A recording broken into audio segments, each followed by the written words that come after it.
মিক্সির ব্লেডের ধার কমে গেছে। ঘরোয়া উপকরণ দিয়ে শান দিন বাড়িতে, খরচ হবে না টাকা। আসসালামু আলাইকুম। নিত্যদিন রান্নাঘরে যে গ্যাজেটগুলি কাজে লাগে তার মধ্যে প্রথমেই নাম আসে মিক্সার ব্লেন্ডারের। তবে অনেক ক্ষেত্রেই দেখা যায় ধার কমে যাওয়ার কারণে তা আর আগের মতো কাজ করে না। রোজকার রান্নার কাজে মিক্সির ব্যবহার খুবই গুরুত্বপূর্ণ। তা সে রান্নার মশলা তৈরি করা হোক বা কোনো স্মুদি তৈরি। অনেক সময় দেখা যায় দীর্ঘদিন ব্যবহারের পর মিক্সির ব্লেডের ধার কমে আসে। ফলে মশলার পেস্ট করা বা গোটা মশলা গুঁড়ো করা মুশকিল হয়ে পড়ে। সেক্ষেত্রে দেখে নিন ঘরেই কিভাবে বাড়িয়ে নিতে পারবেন ব্লেডের ধার। আর এমন গুরুত্বপূর্ণ ভিডিও প্রতিদিনই আমার চ্যানেলে আপলোড হয়। দয়া করে ভিডিওতে একটা লাইক দিয়ে ভিডিওর পরবর্তী অংশটুকু কন্টিনিউ করবেন। তো চলুন দেখে নিই সেই সহজ পদ্ধতিটা।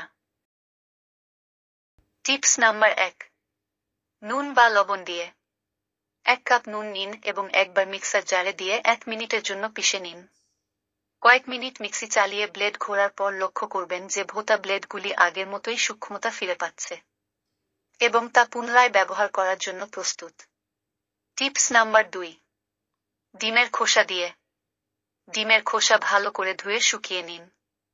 এবার তা একটা জিপলক ব্যাগে ভরে ফ্রিজে রেখে দিন।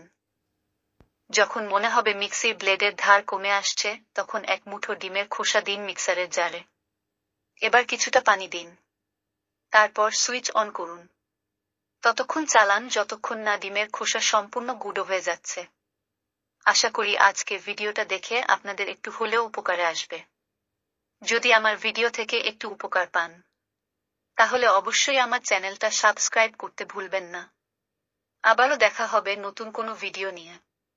সেই পর্যন্ত সকলেই ভালো থাকুন। আল্লাহ হাফেজ।